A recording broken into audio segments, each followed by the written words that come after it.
Existem estruturas em comum nas histórias? É isso que eu vou tentar responder aqui hoje, usando como base um dos livros do Christopher Booker, que é um nome até engraçado para quem quer falar sobre histórias, que são os 7 enredos básicos. Ele tem o livro Seven Basic Plots, onde ele fala basicamente que todas as histórias do mundo podem ser resumidas em pelo menos um dos 7 enredos básicos. Então ele parte da premissa que toda história vai se encaixar em algum desses 7 ou em mais de um dos 7, mas sempre vai ter um que vai prevalecer mais. Então eu posso pegar um enredo, misturar com o outro, e aí isso vai dar uma história nova. Mas elas sempre vão ter algo em comum. Falando em si dos enredos básicos que ele cita no livro, vamos começar pelo talvez o mais famoso aí, que é o Overcoming the Monster, ou Vencendo o Monstro, né? Nesse tipo de enredo, basicamente a gente tem um mundo que está sofrendo algum perigo, que tem alguma coisa ameaçando ele, o status quo ali desse mundo, e o que o herói vai fazer, né, ou um conjunto de heróis vai fazer, é salvar esse mundo. Geralmente tem a figura de um monstro, e esse monstro é o que gera toda essa destruição, e esse é o monstro que precisa ser superado. Tá? O exemplo clássico que ele dá até no livro é o Guerra dos Mundos, mas a gente sabe que existem outros por aí. Então, Star Wars, por exemplo, poderia se encaixar nesse tipo de Overcoming the Monster. Lembrando que essas estruturas elas podem ser combinadas entre si. Então, depois que eu passar pelas 7, vocês vão perceber que algumas histórias vão ter elementos de um ou outro, mas sempre tem um que fica acima de todos eles, tá bom? Então, o primeiro é esse, de Vencendo o Monstro. O segundo é o Rags to Riches, é dos trapos à riqueza, onde basicamente a gente tem um herói ou uma heroína aqui, né, que no caso é a Cinderela, que nasce no mundo de pobreza extrema e de alguma forma ela ascende, ela sobe para um mundo de muita riqueza e geralmente nesse processo ela acaba tendo um aprendizado que o que ela era pobre em si, na verdade, era uma pobreza, quando é materialista, né? Uma pobreza materialista, mas ela era feliz de outras maneiras. Ou às vezes pode ser uma riqueza de status também, enfim. Aí geralmente o herói percebe no final dessa história que o status que ele tinha antes era melhor. Então a Cinderela aqui ela é um grande exemplo disso, né? Que ela sai do mundo. Ela é um grande exemplo de quando ela sai de uma pobreza extrema e vai para o mundo de riqueza, que ela vira de fato uma princesa. No Aladdin, por exemplo, a gente vê que o Aladdin ele percebe que aquele mundo de encantamentos dele não era o que realmente valia a pena, né? Então depende muito do herói, depende muito de onde você quer chegar com a história, tá? Mas existem alguns exemplos legais de Rags to Riches, que é dos trapos das riquezas. O terceiro é o The Quest, é um enredo de jornada. Então é um enredo onde um grupo de personagens, isso é bem importante, tá? Nunca pode ser um personagem sozinho, embora existam histórias que tenham um personagem sozinho fazendo uma jornada, mas no geral tem um grupo de personagens que cada um tem uma habilidade específica, cada um tem alguma coisa específica, juntos eles têm uma jornada para completar, né? Um exemplo clássico disso que eu trouxe aí é o Senhor dos Anéis. Não tem como, eu acho que é um dos maiores exemplos assim de história de jornada, mas existem outros exemplos de jornada, né? É, então não é nada muito específico assim, não é nada muito exclusivo desse tipo de enredo. Lembrando que, como a gente pode combinar, a gente geralmente a jornada ela tem algum monstro que você precisa superar, tá? Tem algum desafio final que você precisa superar. Então, por exemplo, o próprio Senhor dos Anéis, né? Eles têm que destruir um anel, mas para destruir o anel eles têm que superar o monstro ali que está na figura do Sauron e do exército de Mordor e tudo mais. Mas a jornada é um bom exemplo de história onde você vai ter vários personagens. Então, se você vai ter vários personagens, você já pensa na sua história com vários personagens, botar eles em uma jornada é uma das maneiras que você tem de fazer isso, tá bom? A outra enredo é o de viagem e retorno, né? O Voyage and Return. Aí eu acho que um dos exemplos clássicos que eu gosto sempre de trazer, embora ele não seja o mais óbvio, é o do Viagem de Chihiro. O que geralmente acontece aqui?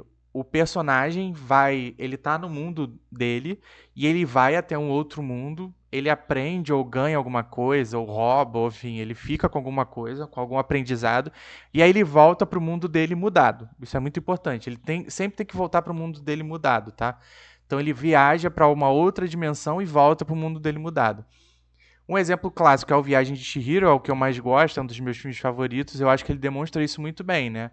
A Chihiro, ela entra ali naquele mundo dos espíritos ali, ela começa a viver uma outra vida, até que ela retorna para o mundo dela, para a realidade dela, com os pais ali, como se nada tivesse acontecido. Mas ela é uma pessoa diferente, ela é uma pessoa com aprendizados diferentes, que viveu uma vida diferente. Um exemplo clássico também de viagem e retorno é o Alice no País das Maravilhas, onde a própria Alice vai para o mundo ali das maravilhas, né? Ela entra na Toca do Coelho, vive um monte de coisas diferentes até que ela volta e volta mudada, né? Tanto que na continuação ela também está mudada e ela volta para o mundo. Então, o Viagem e Retorno sempre tem essa característica do personagem principal sofrer uma mudança, então ele vai, ele aprende alguma coisa e ele volta para o mundo dele com aquela mudança. Essa mudança pode ser um objeto, pode ser alguma coisa, ou pode ser só conhecimento, enfim, um crescimento do personagem, tá? O quinto enredo básico é o comédia. Aí comédia a gente sempre pode pensar, comédia é para ser engraçado e tudo mais. A comédia acaba sendo engraçada porque ela, de acordo com a teoria aqui do Booker, né, com o framework do Booker, a comédia nada mais é do que uma sucessão de confusões e coisas mirabolantes que vão acontecendo, que de alguma forma elas vão até apresentando problemas e tudo mais, mas essa sucessão de coisas vão causando confusões nos personagens, eles mesmos vão ficando meio confusos com o que está acontecendo na história. Isso vai gerando esses pequenos momentos de comédia, né, de personagens perdidos, de situações cômicas, mas no final é um elemento essencial da comédia que tudo se resolva. Tudo se resolva da maneira mais simples possível. Então, quando a gente vê uma comédia e as coisas se resolvem muito fácil no final para ela, a gente tem que encarar isso até como uma boa técnica, assim, né? Porque numa comédia a gente não quer ter um super desprendimento do. A gente não quer criar esse super desprendimento, essa super necessidade de tudo ser real. A gente quer que uma sucessão de coisas aconteçam, que a gente possa de alguma forma aproveitar aquilo e que no final tudo volte ao normal e tudo bem, assim, ninguém precisa aprender, não tem grandes lições, não tem grandes aprendizados, não tem grandes mudanças no mundo, até não tem grandes mudanças nos personagens, mas muitas coisas acontecem e no final as coisas podem ou estar um pouco melhores ou elas podem estar a mesma coisa, tá? Contanto que os problemas que tenham surgido no caminho, as confusões, sejam resolvidas de maneira fácil no final. E geralmente, quando a gente conta história, geralmente a gente divide em atos, né? Aí, o ideal é que numa comédia todas as pontas soltas, abertas, as confusões sejam resolvidas mesmo no último ato, tá? A gente não precisa de nada muito rebuscado em relação a isso. Então, o exemplo que eu trago aqui é o do Sonho de uma Noite de Verão, do Shakespeare, que é o exemplo que ele traz no livro também, né? Que é justamente um monte de confusão que acontece por causa do Puck ali ao redor dos personagens principais ali, que é o Apollo, a Titã, enfim. Mas existem várias comédias em filmes, por exemplo. Um outro exemplo que ele dá, o 10 Coisas que Eu Odeio em Você. Então, um monte de coisa vai acontecendo ali com os personagens, até que no final eles acabam juntos, mas as coisas se resolvem muito fácil ali. Então, qualquer conflito que eles tenham, os personagens se resolvem de maneira muito.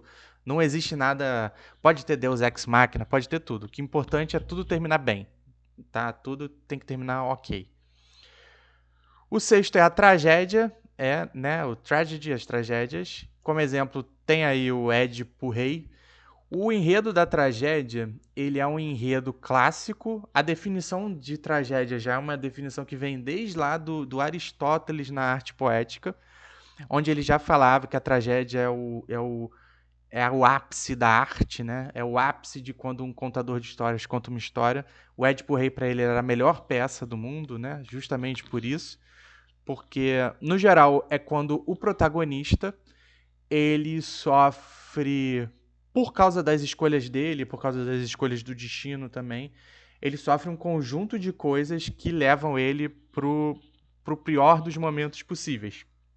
Então, não é raro uma tragédia terminar com todas as pessoas envolvidas nela sofrendo de alguma forma,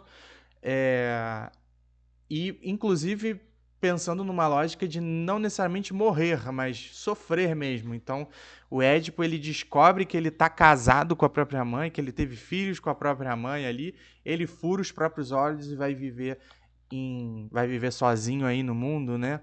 Ele abre mão ali de ser rei, ele mata o próprio pai, enfim, tudo por causa da lógica do destino lá dos gregos. Mas a ideia é que a tragédia no final ela gera essa catarse negativa de você estar tão investido naqueles personagens que você sofre por tudo que está acontecendo.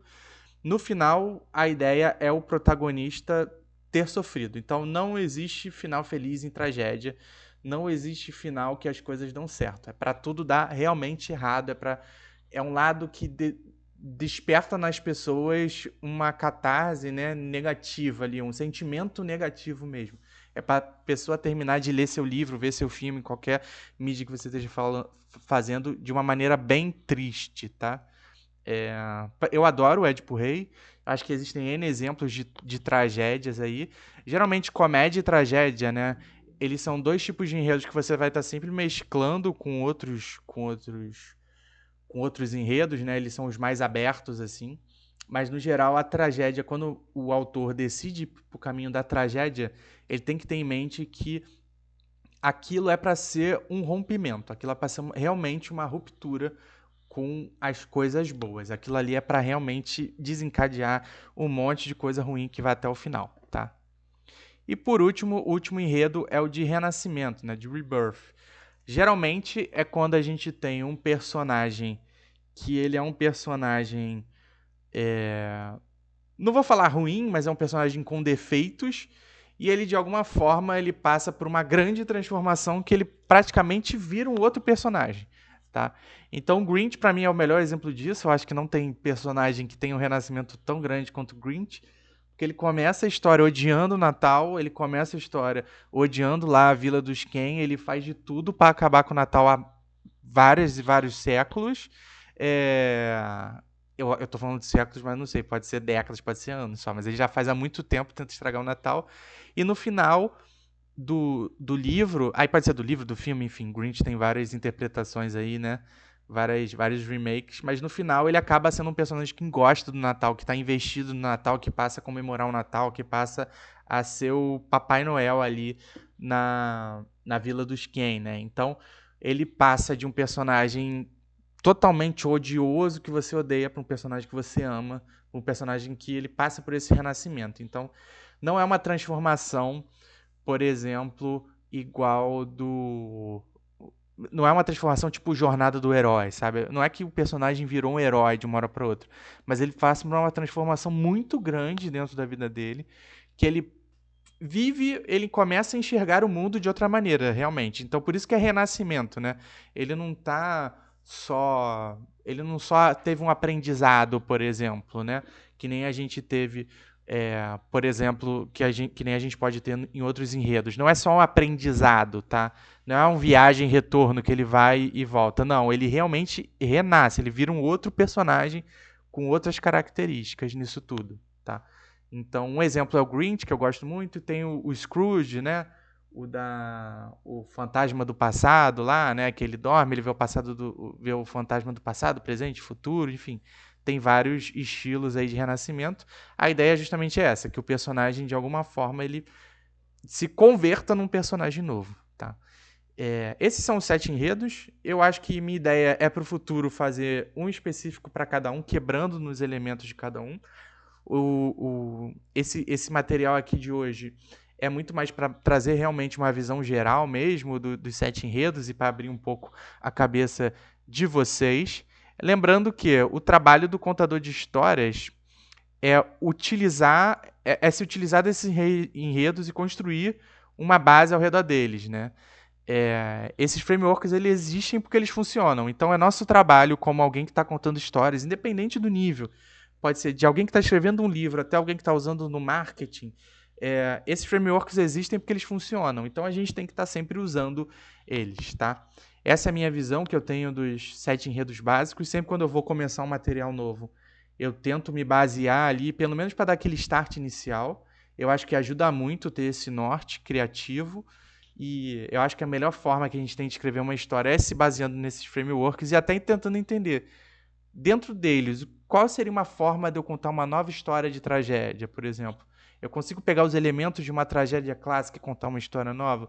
Eu consigo pegar os elementos de uma Overcoming the Monster, né, e contar uma história nova? A história tá aí mostrando pra gente que dá pra fazer isso várias vezes, então esse é o meu recado aqui para finalizar, que esses frameworks funcionam muito. Então, vamos utilizar deles, vamos construir com base deles, tá bom?